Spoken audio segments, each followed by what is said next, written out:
అందరికీ praise lord. దేవుని నామానికి మహిమ కలుగును గాక. మీరందరూ బాగున్నారు కదా? మీరు పెడుతున్న ప్రతి ప్రార్థన రిక్వెస్ట్కి అనుదినం మేము ప్రార్థన చేస్తున్నాం. మా ఆశ అంతా ఒకటే, ఎక్కడైతే మీరు తృణీకరించబడ్డారో, ఎక్కడైతే ఓడిపోయారో, ఎక్కడైతే గుండెలు పగిలేలాగా ఏడ్చారో అదే స్థలాల్లో నా ప్రభు మీ అందరినీ హెచ్చించబోతున్నారు. విశ్వాసంతో ప్రార్థన చేయండి. ఘనమైన విజయాలు ఖచ్చితంగా నా ప్రభు మీకు దయచేస్తారు. God bless you all. ఈరోజు మనకు ఎదురవుతున్న ప్రతి శోధన మనకి ఎన్నో అనుభవాలు నేర్పిస్తూ ఉంటుంది. ఈరోజు మనకు ఎదురవుతున్న ప్రతి మరణకరమైన పరిస్థితులు కావచ్చు, కుటుంబ సమస్యలు కావచ్చు, లేకపోతే రకరకాల పోరాటాలు కావచ్చు, మన విశ్వాసం ఎంత ఉందో, మన భక్తి జీవితం ఏ స్థాయిలో ఉందో అప్పుడే అర్థమవుతూ ఉంటుంది. ఎందుకంటే సేవకులుగా మేము కూడా ఎన్నో అనుభవాల్లో మేము ప్రయాణం చేస్తూ వచ్చాం. మరణకరమైన వ్యాధి మధ్యన మేము ప్రయాణం చేశాం. అందరూ చేతులు ఎత్తేసినప్పుడు ఎవరి చేతులు పట్టుకోవాలో, అందరూ మమ్మల్ని విడిచిపెట్టినప్పుడు ఎవరి దగ్గర ఆదరణ పొందుతామో కేవలము దేవుని వాక్యం ద్వారానే మేము నేర్చుకోగలిగాం. ఈరోజు దేవుడు మీకు ఒక చక్కటి అవకాశాన్ని ఇచ్చాడు. ఓడిపోయిన చోట నా ప్రభు మీకు విజయాన్ని ఇవ్వడానికి, అలాగే ఎక్కడైతే మనం రోగము చేత మొత్తబడ్డామో అదే స్థలంలో గొప్ప సాక్షులుగా దేవుడు నిలబడడానికి ఆయన సిద్ధంగా ఉన్నారు. ఈరోజు శోధనల మధ్యన, సమస్యల మధ్యన ప్రయాణం చేస్తున్న మీరందరూ విజయాన్ని పొందాలని సేవకుడిగా నా అనుభవంతో ఈరోజు మీతో ఈ మాట పంచుకోవడానికి ఆశపడుతున్నాను.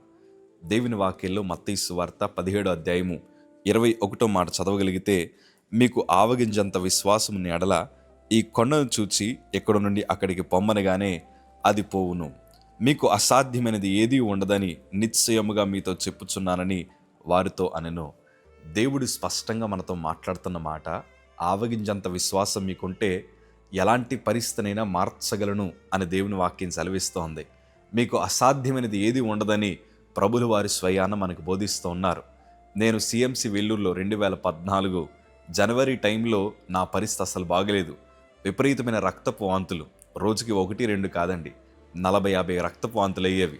నోరంతా రక్తపు వాసన, కడుపులో ఏమీ లేక నేను వాంతులు కక్కుతున్న ప్రతిసారి పేగులన్నీ పక్కకు వచ్చేస్తే నర్సు గారు, మా తల్లిగారు పిడికిలు బిగించి నా వీపు మీద కొడతా ఉండేవారు.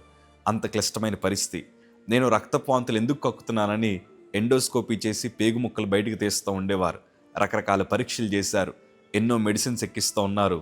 కానీ డాక్టర్లు అంటున్నారు, ఇలాగే నువ్వు రక్తపు వాంతులు కక్కుంటే నీ పరిస్థితి ఏమవుతుందో మాకు అర్థం కావట్లేదని వాళ్ళందరూ కూడా చాలా టెన్షన్ పడుతూ ఉండేవారు. ఆ టైంలో మాకేం చేయాలో అర్థం కాలేదు. మా తల్లిగారు ఈ వాక్యాన్ని బోధించారు, విశ్వాసం ఉంటే మనకు అసాధ్యమైనది ఏదీ లేదయ్యా, నువ్వు విశ్వాసముతో ప్రార్థించి అనగానే ఈ మాటని నేను హృదయంలో పెట్టుకొని మా వాకిలిపూడి సంఘానికి ఫోన్ చేసి నోరు తెరిచి నేను సాక్ష్యం చెప్పాను. అయ్యా, మీరందరూ చేస్తున్న ప్రార్థన వల్ల దేవుడు నా రక్తపు వాంతులు ఆపేశాడని సాక్ష్యం చెప్పాను. ఇంతకీ నోరు తెరిస్తే నా పేగులు కదిలి రక్తం బయటకు వస్తూ ఉండేది. ఆ తరుణాల మధ్యన ఓపిక తెచ్చుకొని సాక్ష్యం ఎప్పుడైతే చెప్పానో నా పేగులు కదిలిపోయి విపరీతమైన వాంతులు 4-5 అయ్యాయి. రక్తపు ముద్దలు నా నోట్లోంచి పడుతూ ఉన్నాయి.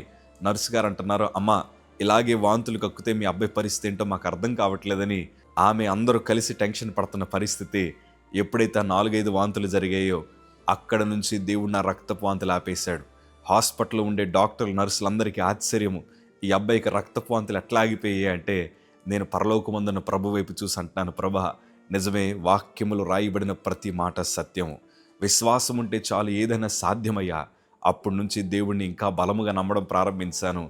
ఈరోజు సజీవుడిగా మీ కళ్ళ ముందర దేవుని సాక్షిగా నిలబడ్డానికి దేవుడు కృప చూపించారు. నాకు మాత్రమే కాదు, మీ అందరికీ సాధ్యమే. ఎప్పుడు తెలుసా? విశ్వాసంతో ప్రార్థించండి, వెనుకడుగు మాత్రం వేయొద్దు. ఈరోజు ఎన్నో మాటలు చాలామంది నేను బలహీనపరచడానికి చెప్పుండొచ్చు. నీకు ఉద్యోగం రాదని, నీ రోగం బాగుపడదని, నువ్వు ఇదే అప్పుల సమస్యల మధ్య మిగిలిపోతావని, ఇదే అద్దెంట్లో ఉండిపోతారని, డిఎస్సి ఎగ్జామ్స్ కూడా రాసావు, నీకు ఎలాంటి ఉద్యోగాలు రావని, పలు రకాల మాటలు నిన్ను బలహీనపరచడానికి ఎంతోమంది చెప్పినా నీ విశ్వాసాన్ని మాత్రం వదలొద్దు. ఎందుకంటే నేను 6 నెలలు, సంవత్సరం మాత్రమే బ్రతుకుతానని చాలామంది చెప్పారు.